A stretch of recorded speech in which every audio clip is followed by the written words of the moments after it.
बालभारती मराठीचा जुना अभ्यासक्रम म्हणजे नैतिक मूल्यांचा ठेवाच होता. हा ठेवा आपलं पाठ्यपुस्तक या यूट्यूब चॅनलच्या माध्यमातून आपण जपत असतो. आज आपण मुंग्यांचा विजय नावाचा पाठ बघणार आहोत. या पाठातून आपणास गर्वाचे घर खाली या उच्च नैतिक मूल्यांची शिकवण मिळते. चला तर सुरू करूया. एक होते जंगल. जंगलातील झाडांवर छोटे मोठे पक्षी, माकडे, खारी, कीटक आनंदाने राहायचे. त्या जंगलात एक हत्ती राहत होता. तो आपल्या मोठ्या डोक्याने झाडांवर धडका मारायचा. झाडे खाली पडायची, पक्ष्यांची घरटी मोडून जायची, अंडी फुटायची, पक्षी भराभरा उडायचे, छोटे छोटे प्राणी इकडे तिकडे पळायचे. सारे मग दुसऱ्या झाडावर जायचे. सगळ्यांची धावपळ बघून हत्ती हसायचा. सारे प्राणी पक्षी दुसऱ्या झाडावर गेले की तोही तिकडे जायचा, ते झाड पाडायचा. मग प्राणी पक्षी तिसऱ्या झाडाकडे जात, हत्ती तेही झाड पाडायचा. शेवटी सर्वांनी मिळून हत्तीला विनंती केली की त्याने उगीच झाडे पाडू नयेत, दुसऱ्यांना त्रास देऊ नये, त्याने सुखात राहावे, इतरांनाही सुखाने राहू द्यावे.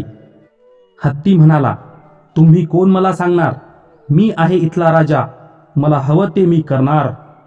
असे म्हणून हत्तीने सोंडेने एक झाड उपटले. त्या झाडाच्या जवळच मुंग्यांचे भले मोठे वारूळ होते. त्यात खूप मुंग्या राहायच्या. मुंग्या हत्तीला म्हणाल्या, हत्ती दादा, आमचं घर पाडू नकोस रे. इवल्याशा मुंग्यांनी दादा म्हटलेले हत्तीला आवडले नाही. तो म्हणाला, दादा नाही, राजा म्हणा मला, राजा. एक मुंगी म्हणाली, राजा दुसऱ्यांचं रक्षण करतो, त्यांची घर नाही पाडत दुसऱ्यासारखी. हत्ती आता मात्र फारच चिडला. ए चिमुरडे, फारच बोलते आहेस, असे म्हणत तो रागारागाने मुंग्यांची वारूळ सोंडेने पाडू लागला. त्याबरोबर वारुळातल्या सगळ्या मुंग्या बाहेर पडल्या आणि हत्तीच्या सोंडेत शिरल्या.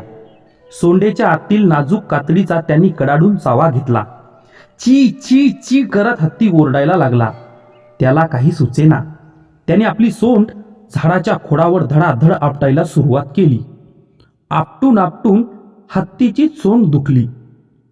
हत्ती रडकुंडीला आला. मुंग्यांना बाहेर येण्यासाठी विनवणी करू लागला. मुंग्या म्हणाल्या, इथून दूर जाशील की नाही? हत्ती म्हणाला, हो हो जाईन. झाड पाडायचं सोडून देशील की नाही? हो हो, झाड पाडणं सोडून देईल. मग हत्तीच्या सोंडेतून साऱ्या मुंग्या भराभर बाहेर आल्या. तसा हत्ती मान खाली घालून निघून गेला. सगळ्या प्राण्यांना, पक्ष्यांना, कीटकांना आनंद झाला. इवल्याशा मुंग्यांच्या एकजुटीमुळे आणि धाडसामुळे साऱ्यांचे संकट टळले. सगळ्यांनी मुंग्यांना शाबासकी दिली. लेखिका उज्ज्वला केळकर. अशी नैतिक मूल्याची शिकवण या पाठातून तुम्हाला आम्हाला मिळाली होती. मित्रांनो, हा पाठ तुम्हाला कसा वाटला कमेंट बॉक्समध्ये नक्की कळवा. धन्यवाद.